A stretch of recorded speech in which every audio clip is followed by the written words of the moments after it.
మన రక్షకుడైన యేసుక్రీస్తు యొక్క నామంలో ఈ విమోచన గడియ కార్యక్రమాన్ని వీక్షిస్తున్న దేవుని బిడ్డలైన మీ అందరికీ నా హృదయపూర్వకమైన వందనాలు తెలియజేస్తుంటున్నాను. గడిచిన కాలమంతా దేవుడు తన కృప చొప్పున, తనకు దయ చొప్పున మరొక శ్రేష్టమైన దినాన్ని మనకి ఇచ్చిందాన్ని బట్టి దేవాతి దేవునికి కృతజ్ఞత స్తుతులు స్తోత్రాలు చెల్లిస్తూ ఉంటున్నాను. కొద్ది నిమిషాలు బైబిల్ గ్రంథం నుంచి దేవుని యొక్క వాక్యాన్ని ధ్యానం చేద్దాం. సామెతల గ్రంథము 27వ అధ్యాయము మొదటి వచనాన్ని ధ్యానం చేద్దాం. బైబిల్ ఉండేవారందరూ కూడా బైబిల్ తెరిచి దేవుని యొక్క వాక్యాన్ని చూడవలసిందిగా ప్రభు పేరిట మీకు మనవి చేస్తూ ఉంటున్నాను. సామెతల గ్రంథము 27వ అధ్యాయము మొదటి వచనం. రేపటి దినమును గూర్చి అతిశయపడకము, ఏ దినమున ఏది సంభవించునో అది నీకు తెలియదు. ప్రార్థన చేసుకుందాం. మహాగణుడా, మహోన్నతుడా, సర్వాధికారి అనే దేవ, సర్వశక్తి సంపన్నుడా, నీకు వందనాలయ్యా. గడిచిన కాలమంతా నీ కృప చొప్పున, నీ దయ చొప్పున మిర్చిన క్షేమాన్ని బట్టి ప్రభు నీకు వందనాలు. నీ గ్రంథం మొదలు ఆశ్చర్యకరమైన, దీవెనకరమైన, హెచ్చరికరమైన నీ మాటలు ధ్యానం చేయబోతుండగా మీరే మా అందరితోనూ మాట్లాడమని యేసుక్రీస్తు నామంలో ప్రార్థించి అడిగి వేడుకుంటున్నాం తండ్రి, ఆమేన్. ప్రభునందు ప్రేమైన దేవుని బిడ్డలారా, ఇక్కడ జ్ఞాని అయిన సొలొమోను పరిశుద్ధాత్మ చేత, దేవుని యొక్క ప్రేరణ చేత ఆయన మాట్లాడుతున్న మాట మనం గమనించినప్పుడు, రేపటి దినం గురించి అతిశయపడకము, ఏ దినమున ఏది సంభవించునో అది నీకు తెలియదు. ఈరోజు ప్రతి ఒక్కరము కూడా మన భవిష్యత్తును గురించిన ఆలోచన అనేది మనం వేసుకుంటాం. ఒక ఊహను మనం కంటాం, లేకపోతే కళలు అనేవి మనం కంటాం. ఆ విధంగా చేయాలి, లేకపోతే సమాజంలో ఒక ఉన్నతమైన స్థానానికి రావాలంటే ఒక ప్రణాళిక మనం వేసుకోవాలి. ఒక ప్రణాళిక వేసుకుంటూ మనం ముందుకు వెళ్ళాలనే ఆలోచనతో మనం జీవిస్తూ ఉంటాం. అయితే ఇక్కడ పరిశుద్ధాత్మ దేవుడు మనం హెచ్చరిస్తూ ఉంటున్నాడు. రేపటి దినం గురించి అతిశయపడకము అని హెచ్చరిస్తూ ఉంటున్నాడు. అతిశయము, ఈరోజు రేపేమి సంభవించునో అది నీకు తెలియదు అని ఆయన దేవుడు స్పష్టంగా మాట్లాడుతూ ఉంటున్నాడు. రేపు ఏం జరిగిద్దో మనకు తెలియదు, ఈ క్షణాన ఏం జరిగిద్దో మనకు తెలియదు, కానీ మన భవిష్యత్తు గురించి ఎంతగానో ఆశపడుతూ ఉంటాము, ఆలోచన చేస్తూ ఉంటాము. అది ఎలా చేయాలి, ఇది ఎలా చేయాలనే ప్రణాళికలు మనం వేసుకుంటూ ఉంటాము. అసలు దేవుని చిత్తము ఏమై ఉన్నది ఒకసారి మనం ఎప్పుడైనా ఆలోచన చేసామా, ఎప్పుడైనా తలంచామా అని ఒకసారి మనం గమనించినప్పుడు యేసు ప్రభువు ఒక చక్కటి మాటలు మనకి తెలియజేస్తూ ఉంటున్నాడు. లోక సువార్తలో మన యొక్క వాక్యాన్ని మనము చూడవచ్చు. 12వ అధ్యాయము 15వ వచనం కాంచి ధ్యానం చేద్దాము. మరియు ఆయన వారితో, మీరు ఏ విధమైన లోభమునకు ఎడమేయక జాగ్రత్త పడుడి. ఒకని కలిమి విస్తరించుట వాని జీవమునకు మూలము కాదనెను. మరియు ఆయన వారితో ఈ ఉపమానం చెప్పెను. ఒక ధనవంతుని భూమి సమృద్ధిగా పండెను. అప్పుడు అతడు, నా పంట సమకూర్చుకున్నట్టుకు నాకు స్థలము చాలదు గనుక నేనేమి చేతునని తనలో తను ఆలోచించుకుని, నేను ఇలాగూ చేతును. యేసు ప్రభువారు తన శిష్యులతోనూ, అక్కడ సమాజంతోనూ, నేటి సమాజంతో కూడా ఆయన మాట్లాడుతున్న మాట చాలా స్పష్టంగా ఆయన మాట్లాడుతూ ఉంటున్నాడు.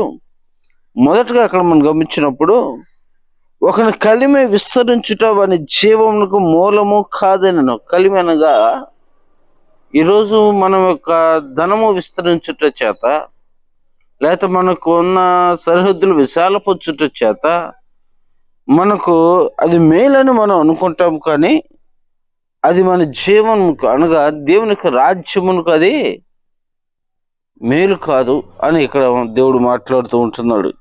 ఏమి మేలు అని ఆయన ఇక్కడ సెలవిస్తున్నాడంటే, ఆల్రెడీ ఒక ధనవంతుడు ఉన్నాడు. ఆ ధనవంతుడు పంటను వేశాడు. ఆ పంట వేసిన తర్వాత ఆ పంట సమృద్ధిగా పండింది. ఇంకా కోత కొయ్యలా, ఇంకా పంట ఇంటికి తీసుకొని రాలా. పంట అయితే పండింది. ఆ పంటను చూచాడు, చేను మీద ఆ పంటను చూచి, చేను బాగా పండింది కాబట్టి ఇప్పుడున్న కుట్లు అవి సరిపోవు, ఇక సరిపోవు కాబట్టి నేనేం చేయాలి, ఏదన్నా గృహాన్ని రెంట్కి తీసుకోవాలా, లేకపోతే కుట్లను పాత కొట్లను పడవేసి కొత్త కొట్లను కట్టాలా అని ఇలా రకరకాల ఆలోచనలు చేస్తూ ఉన్నాడంటే, ఎప్పుడు పంట చేను మీద ఉన్నప్పుడే తను ఏం చేస్తూ ఉంటున్నాడు, ఒక ఆలోచన అనేది తను చేస్తూ ఉంటున్నాడు. ఇలా అనుకుంటున్నాడు అంట, నా కొట్లు విప్పి వాటికంటే గొప్ప వాటిని కట్టించి అందులో నా ధాన్యమంతటిని నా ఆస్తిని సమకూర్చుకొని ఏమనుకున్న తన హృదయపు ఆలోచన. ఈరోజు ఈ పంట బాగా పండింది, ఈ పంట వచ్చిన తర్వాత నేను ఈ పంట నమ్మి నా అప్పులను తీర్చుకోవాలి, లేకపోతే ఈ పంట నమ్మి ఓ చిన్న ఇల్లును కట్టుకోవాలి, లేకపోతే ఈ పంట నమ్మి కొంత బంగారాన్ని కొనుక్కోవాలి, లేకపోతే ఈ పంట నమ్మి కొంత మనకి కావాల్సిన వస్తు సామాగ్రులన్నీ కూడా తీసుకొచ్చుకోవాలని ఈరోజు మనం అనేకము ముందుగానే మనం ఆలోచన చేసుకుంటాం. అప్పులు తీర్చాలని, ఆస్తులను కూడబెట్టుకోవాలని, లేకపోతే ఆస్తులను కొనాలని, లేకపోతే ఇంకేమైనా ఇంటి ఉపకరణములు ఏమైనా తెచ్చుకోవాలని ముందుగానే చాలా చాలా ఆలోచనలు మనం చేసుకుంటాం. కారణం ఏంటంటే భవిష్యత్తులో అవి మనకు ఉపయోగపడతాయి, భవిష్యత్తులో మన బిడ్డలకు ఉపయోగపడతాయి అనే ఆలోచనలు మనం చేస్తూ ఉంటాము. ఈ విధంగా ఈయన కూడా, ఈ ధనవంతుడు కూడా తను ఆలోచన చేస్తూ ఉంటున్నాడు. ఏమని ఆలోచన చేస్తూ ఉన్నాడు మనం గమనించినప్పుడు, ఈ పాత కొట్లు ఇద్దరికి పనికి రావటం లేదు కదా, కొత్త కొట్లను కట్టుకొని ఏం చేద్దాం అనుకుంటున్నాడు, అందులో నా ధాన్యమంతటిని నా ఆస్తిని సమకూర్చుకొని నా ప్రాణముతో, ప్రాణమా అనేక సంవత్సరములకు విస్తారమైన ఆస్తి నీకు సమకూర్చబడి ఉన్నది, సుఖించుము, తినము, త్రాగుము, సంతోషించమని చెప్పుకొందును అనుకునేను. ఏమంటున్నాడు, పంట కొయ్యలేదు, కొట్టులు కట్టలేదు, కానీ తన మనసులో తను సమస్తాన్ని ఊహించుకుంటూ ఉంటున్నాడు. ఈరోజు ఊహా ప్రపంచంలో మనం జీవిస్తూ ఉంటున్నాము. వేరొకరిని పోలి మనం ఉండాలని, ఆ విధంగా మనం జీవించాలని, ఆ విధంగా మనం నడుచుకోవాలని, ఆ విధంగా మనం ప్రవర్తించాలని మనం ఏం చేస్తుంటే ఊహించుకుంటూ మనం నడుస్తూ ఉంటున్నాము.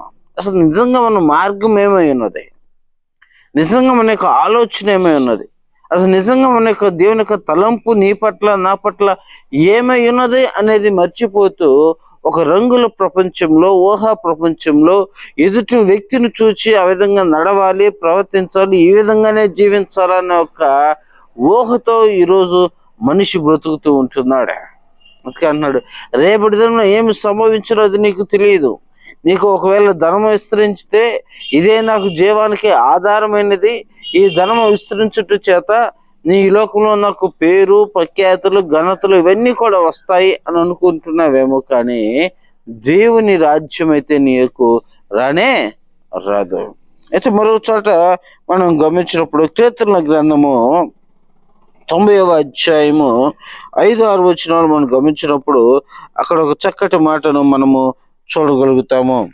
కీర్తనల గ్రంథము 90వ అధ్యాయము 5-6 వచనాలు మనం చూస్తే, వరద చేతనైనట్టు నీవు వారిని పారగొట్టి వేయగా వారు నిద్రింతురు, ప్రొద్దున వారు పచ్చగడ్డి వలె చిగురింతురు, ప్రొద్దున అది మొలిచి చిగురించును, సాయంకాలమున అది కోయబడి వాడబారును. ప్రభునందు ప్రియమైన దేవుని బిడ్డలారా, మన యొక్క జీవనము ఎలా కానొస్తూ ఉందని మనం గమనించినప్పుడు, ప్రొద్దున అది మొలిచి చిగురించును, సాయంకాలమున అది కోయబడి వాడబారును. వాడిపోయే జీవితం మంది, రాలిపోయే జీవితం మంది, ఇంతలో కనబడి అంతలో మాయమైపోయి ఆవిరి వంటి వారు మన దేవుని యొక్క వాక్యము మనకి ఎన్నిసార్లు హెచ్చరిస్తున్నప్పటికీ, ఎన్నిసార్లు మనకు తెలియజేస్తున్నప్పటికీ మార్పు లేని వ్యక్తులుగాను, మార్పు రాని వ్యక్తులుగాను మనం జీవిస్తూ ఉంటున్నాము. ఎంత చెప్పినా వినే వ్యక్తులుగానే ఉంటాము, కానీ ఆచరణ కష్టమైన పరిస్థితుల్లో మనం ఉంటున్నాము. మన జీవితంలో ఆచరించటం లేదు. వాక్యము అనేక విధాలుగా ప్రతి దినము నిన్ను హెచ్చరిస్తున్నప్పటికీ, ఇది ఈ లోకము నీది కాదు, ఇది అశాశ్వతమైనది అని ఎన్ని మార్లు దేవుడు నిన్ను హెచ్చరించినా, అనేక మార్లు నీతో చెప్పినప్పటికీ కూడా మనం ఎక్కువగా ఈ లోకాన్ని ప్రేమిస్తూ ఉంటాము. ఈ లోకంలో ఉన్న వాటి వైపే మనం దృష్టిని కేంద్రీకరిస్తున్నాము, కానీ దేవుని వైపు మనం చూడటం లేదు. మన యొక్క ఆశ, దృష్టి ఏమై ఉండాలి? యేసు ప్రభువు చెప్తున్నాడు, మీరు పైన ఉన్న వాటినే వెతుకుడు కానీ భూ సంబంధమైనవి మీరు వెతకవద్దు అంటాడు. ఏం వెతకాలి మనము? పైన ఏముంటా ఉంది? దేవునికి రాజ్యం ఉంటా ఉంది, దేవునికి నీతి ఉంటుంది.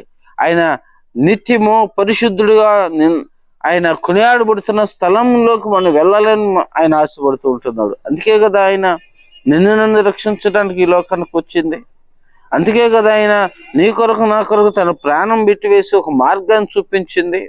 భూమి మీద ఆయన తిరిగి లేచిన ఏకైక దేవుడుగా ఉండి మీరు నన్ను పోలి నడుచుకోండి ఆయన చెప్తున్నాడు కదా. ఆయన ఈ లోకంలో ధనవంతుడిగా జీవించాడా? ఆయన ఈ లోకంలో సమస్తాన్ని సమకూర్చుకున్నాడా? ఏమి సమకూర్చుకోలేదు కదా. ఆయనకు ఉండటానికి తల వాచుకునే స్థలమైనను లేదని ఆయన మాట్లాడుతూ ఉంటున్నాడు. ఆయన తలవాల్చుకోవడానికి స్థలము లేదు ఆయనకి. ఆయన పన్ను కడటానికి ఆయన దగ్గర డబ్బులు లేవు.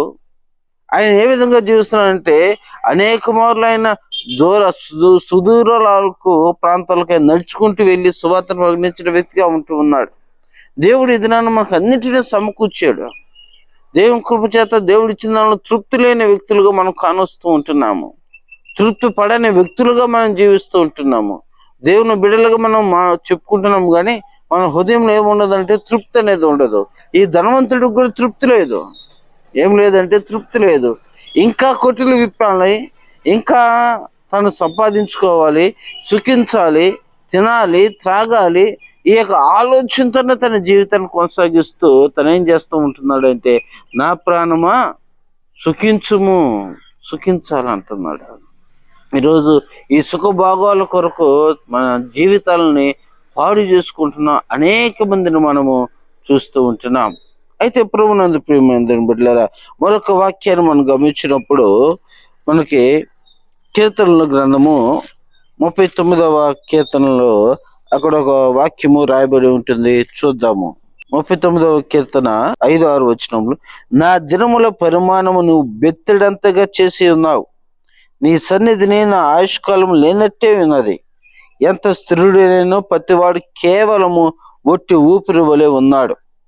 మనుషులు ఒట్టి నీడ వంటి వారై తిరుగులాడుదురు. వారు తొందరపడుట గాలికే కదా. వారు ధనము కూర్చుకుందరు కానీ అది ఎవరికి చేజెక్కున్న వారికే తెలియదు. ప్రభునందు ప్రియులందరూ బిడ్డలారా, దావీదు భక్తుడు ఈ విధంగా మాట్లాడుతున్నాడు. మన దినముల పరిమాణం బెత్తడంతగా ఉండయి. నువ్వు ఆస్తి సమకూర్చుకున్న తర్వాత ఆస్తి ఎవరికి చెందిద్దో ఎవరు తీసుకుంటారో కూడా మనకే తెలియదు. దానికోసం మనం రేయింబావులు ఏం చేస్తామంటే కష్టపడిపోతూ శ్రమపడిపోతూ అహర్నిశలు పనిచేస్తూ పరుగులెత్తుతూ మనం జీవనాన్ని కొనసాగిస్తూ ఉంటున్నాం. అయితే నువ్వు మరణమైన తరువాత అది ఎవరికి చేజెక్కునో నీకు తెలుసా? దాన్ని ఎవరు పంచుకుంటారో నీకు తెలుసా?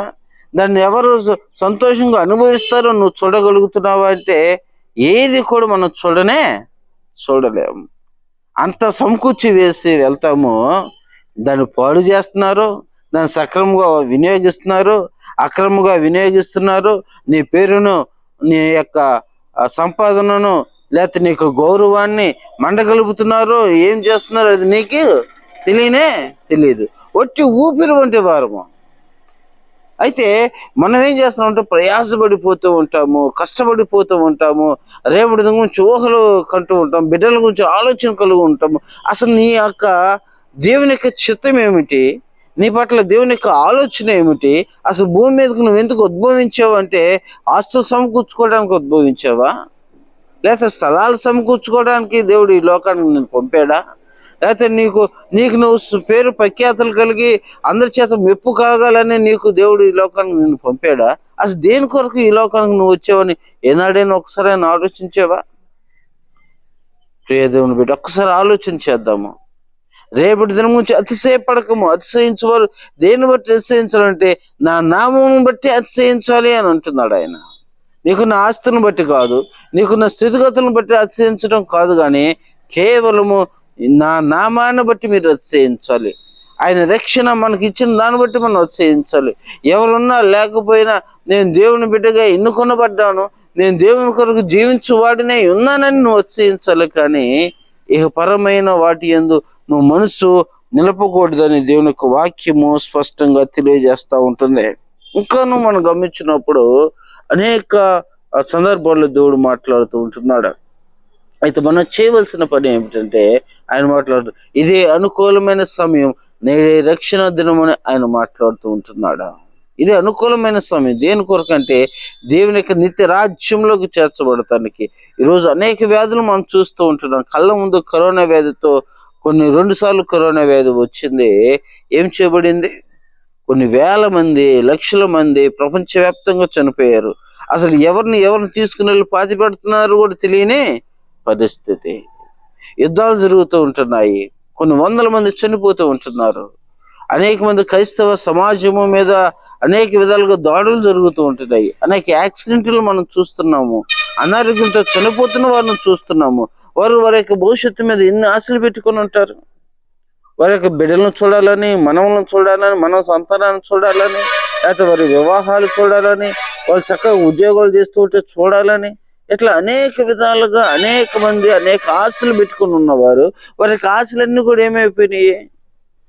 ఆవిరైపోలా. చనిపోయినప్పుడు వారి యొక్క పరిస్థితి ఏమిటి? కరోనా వచ్చి చనిపోయినప్పుడు వాళ్ళని తీసుకుని వెళ్ళే వారే లేరు. ఒక డాక్టర్, నెల్లూరులో ప్రముఖ డాక్టర్ చనిపోతే ఆయన నెల్లూరు ప్రాంతానికి తీసుకొచ్చే ఆలోచన కూడా చేయలేకపోయారు. అక్కడ చెన్నైలోనే అతన్ని సమాధి కార్యక్రమం కాల్చివేయటం అనేది జరిగింది. చూడండి, ఒక ప్రముఖ డాక్టరు లక్షలాది రూపాయల ఆస్తి కలిగిన వ్యక్తి ఎక్కడంటే ఒక అనాథగా కాల్చివేయబడిన పరిస్థితి. భార్య వెళ్ళలేదు, కుమారులు వెళ్ళలేదు, కుమార్తెలు వెళ్ళలేదు, బంధువులు వెళ్ళలేదు. ఊపిరి వంటి వారము. కాబట్టి నువ్వు చేయవలసిన పని ఏమిటంటే, దేవా నిశ్చితం ఏమై ఉన్నది, నా జీవితం బిత్తడంతగా ఉంది, ఆవిరి వంటిదిగా ఉంటా ఉంది. అసలు నేను దేని కొరకు ఈ భూమి మీదకి వచ్చి ఉన్నావు? నువ్వు సెలవిచ్చి ఉండవు కదా, కుమారులు ఆయన ఇచ్చు బహుమానం అని, స్వాస్థ్యం అని, గర్భఫలం అని ఇచ్చు బహుమానం అని. నువ్వు ఎందుకొరకు ఈ బహుమానంగా నన్ను ఈ భూమి మీదకి పంపించావు? దేని కొరకు నేను ఈ లోకంలో జీవించాలి? దేని కొరకు నేను ఈ లోకంలో ప్రయాసపడాలి అని ఆయన మాట్లాడుతూ ఉంటున్నాడు.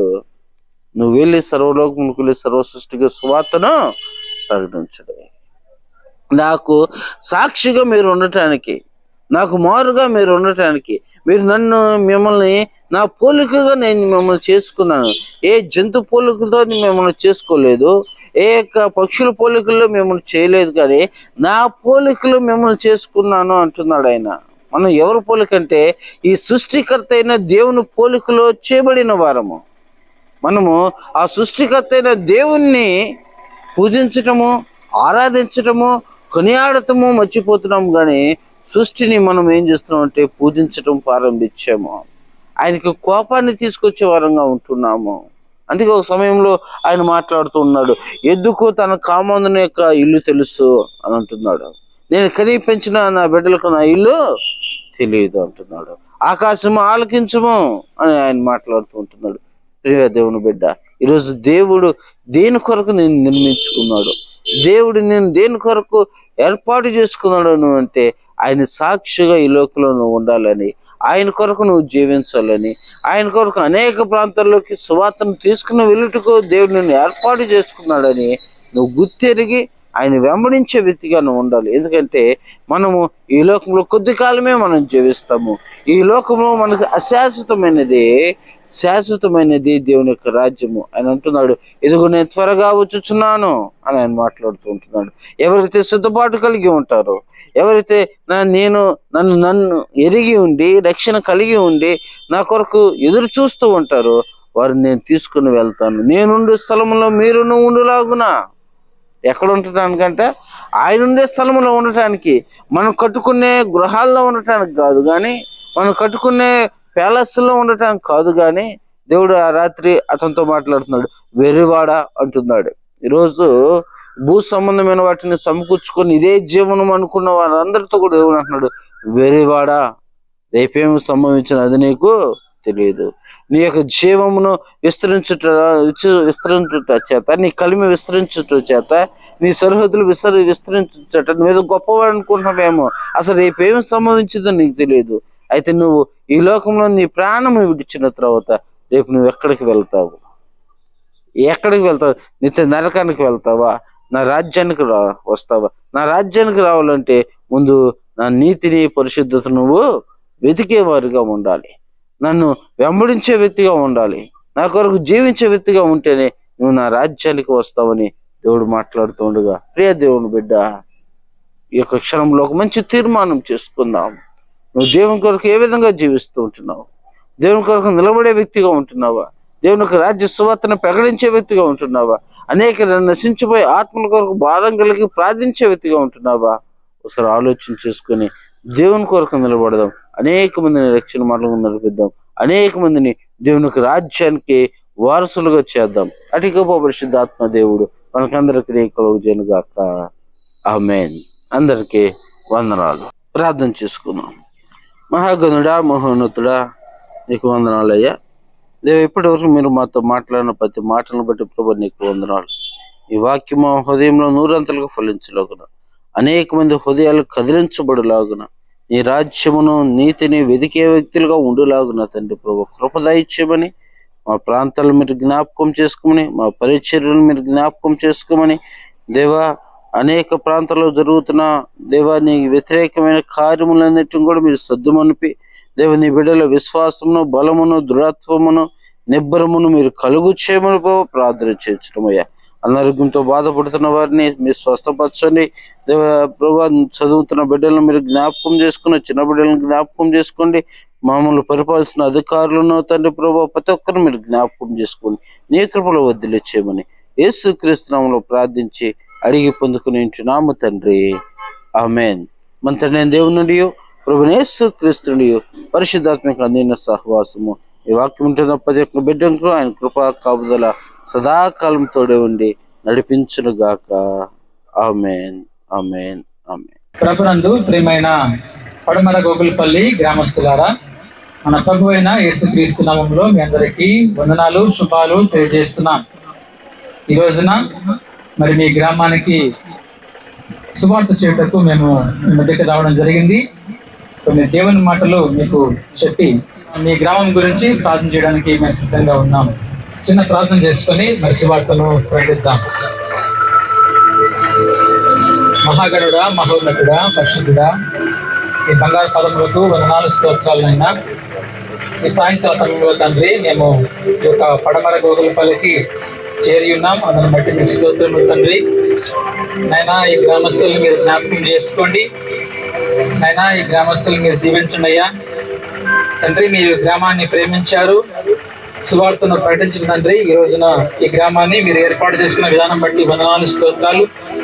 అయినా ఈ సమయంలో ప్రభా మేము ఈ గ్రామంలోకి వచ్చి తండ్రి సువార్త ప్రకటించబోతుండగా తండ్రి మమ్మల్ని అందరినీ కూడా మీరు ఎక్కల చాటున భద్రపరిచి అయినా సువార్తను చక్కగా జరిగే భాగ్యం దయచేయమని కోరుతున్నాం.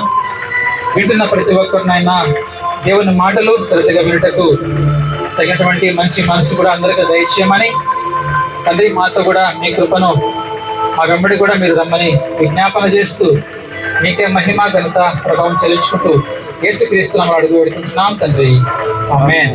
మన ప్రభు అయిన యేసుక్రీస్తు నామములో మీ అందరికీ వందనాలు, శుభాలు తెలియజేస్తున్నాను.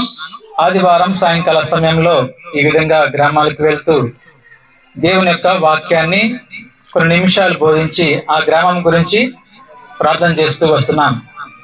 ఇక్కడికి మేము వచ్చింది ఎవరిని విమర్శించటకు కాదు, కానీ దేవుని యొక్క వాక్యాన్ని బోధించటకు మీ మధ్యకు రావడం జరిగింది. కనుక ఈ సమయంలో ఒక పాట పాడి మొదటిగా దేవుని నామాన్ని మహింపరుద్దాం. తర్వాత వాక్యాన్ని ధ్యానించుకొని ప్రార్థన చేసుకున్న తర్వాత మేము ఇక్కడి నుంచి బయలుదేరుతాం.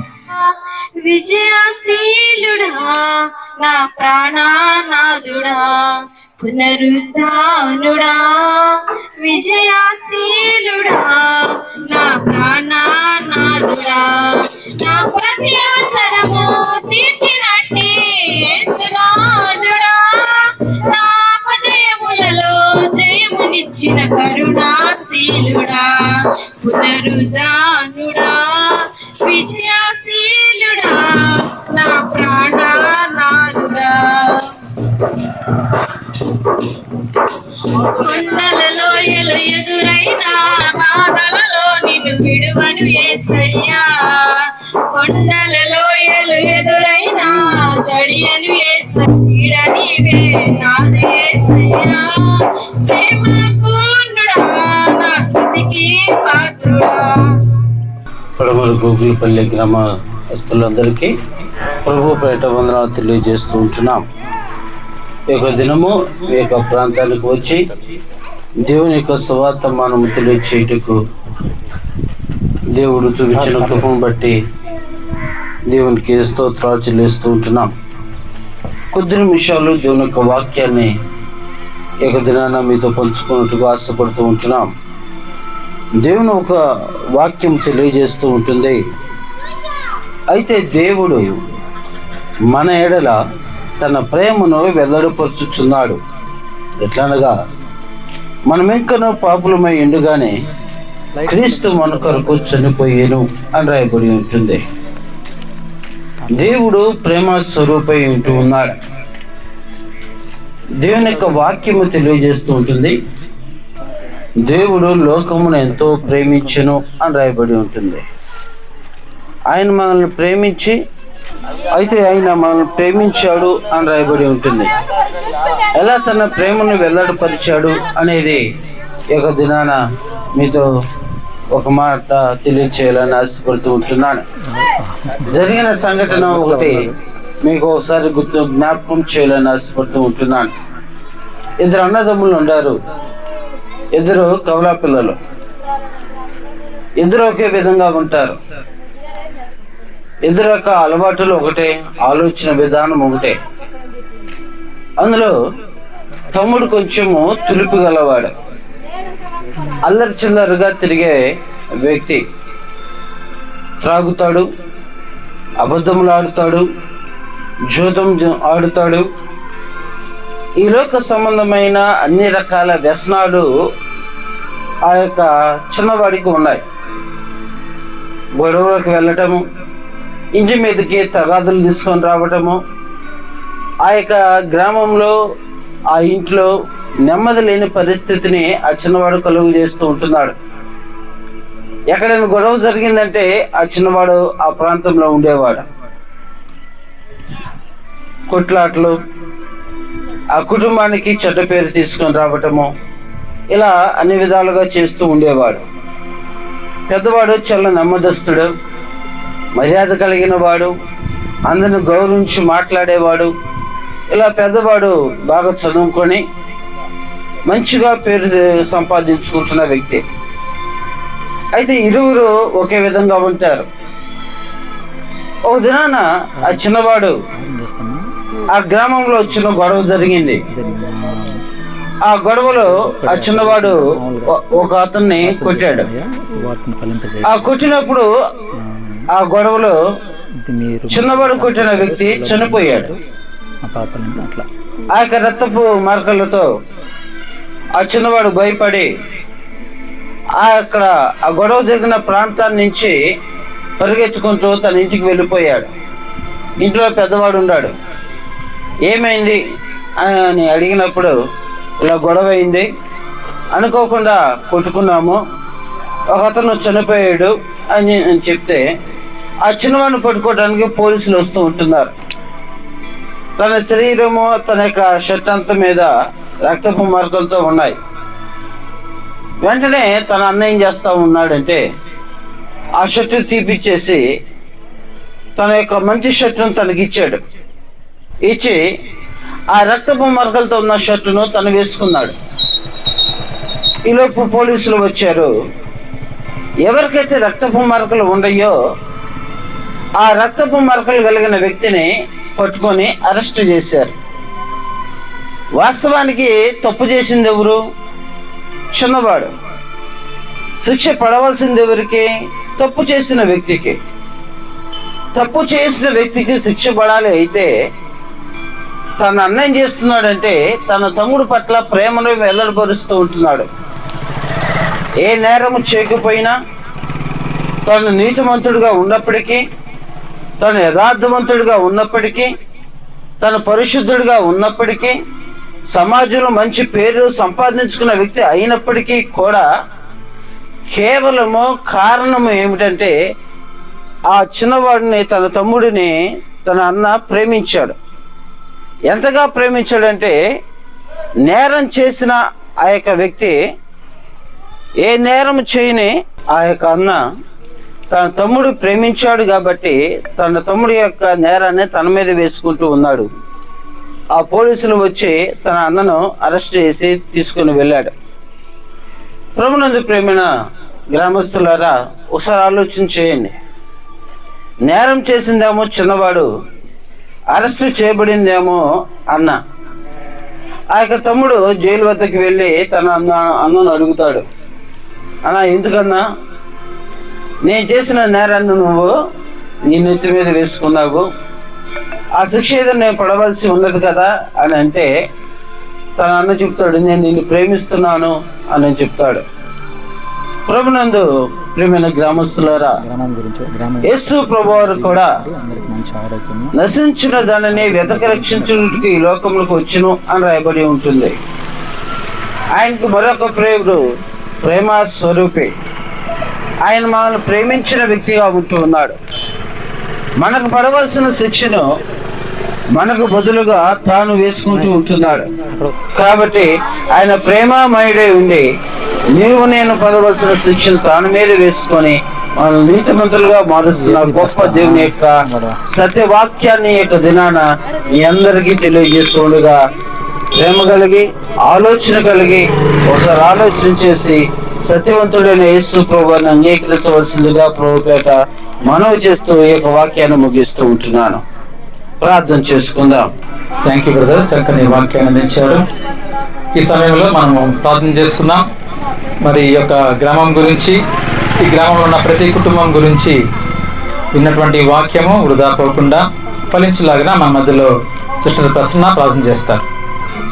స్తోత్రం స్తోత్రం మహాగణుడా పరిశుద్ధుడా యేసురాజా, బంగారు పాదాలకు వందనాలు స్తుతులు స్తోత్రాలు చెల్లించుకుంటున్నాం నా తండ్రి. నాన్న గడిచిన కాలంలో సాయంత్రం వేళనైనా మేము సువార్తను ప్రకటించుటకు నాన్న ఈ గ్రామంకి అయితే వచ్చి ఉన్నాం నా ప్రభా. ఇదిగోనైనా ఈ గ్రామంలో ఉన్న ప్రతి ఒక్క బిడ్డను మీరు దర్శించండి, నా కుటుంబాన్ని దర్శించండి నా తండ్రి. ఏ బిడ్డకనైనా రుణభారం నుంచినైనా అయా బాధపడుతున్నారో అటు బిడ్డలు మీరు జ్ఞాపకం చేసుకోండి. ఆ బిడ్డల రుణాల నుండి మీరు విడుదల దయచేయండి నా ప్రభా.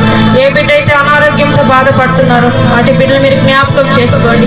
ప్రతి ఒక్క బిడ్డకి నేను సంపూర్ణమైనటువంటి ఆయురారోగ్యాలు దయచేయండి.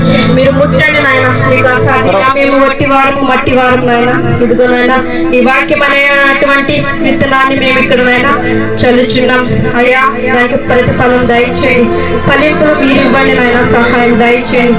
మేము కాదు నాయన, మీరు మాతో మాట్లాడించండి, సహాయం దయచేయండి నా ప్రభు.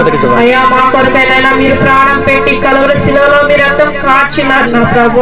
ఏమిచ్చి మేము నీ రుణమైతే మేము తీర్చుకోలేము నా తండ్రి. ప్రార్థన చేయగలం, సువార్తను ప్రకటించడం ద్వారా నాయన అయ్యా మేము తీర్చుకోగలటువంటి జ్ఞానం మాకు దయచేయండి నాయన. అయ్యా ఈ చుట్టుపక్కల పరిసర ప్రాంతాల్లో ప్రతి ఒక్క కుటుంబాన్ని, ప్రతి ఒక్క బిడ్డని మీరు దర్శించండి. ప్రతి ఒక్క బిడ్డతో మీరు మాట్లాడండి.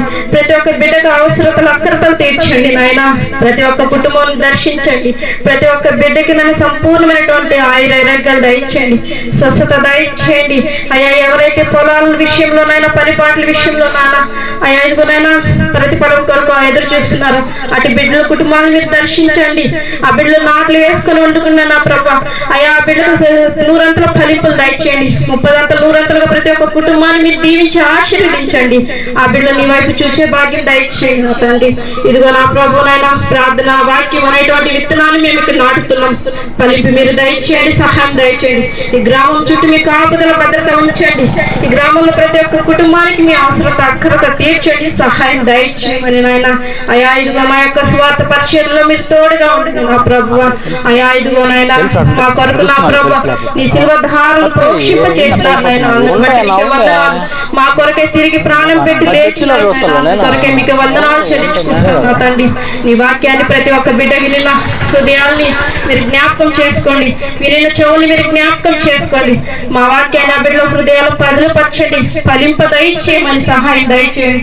కూడి వచ్చిన ప్రతి ఒక్క బిడ్డని మీరు జ్ఞాపకం చేసుకోమని, ఈ కొద్ది మనల్ని పాద సన్నిధికి చేర్చుకోమని నజరేయుడైన యేసయ్య పరిశుద్ధ నామములో బ్రతిమలాడి వేడుకుంటున్నాం మా పరమ తండ్రి. ఆమేన్.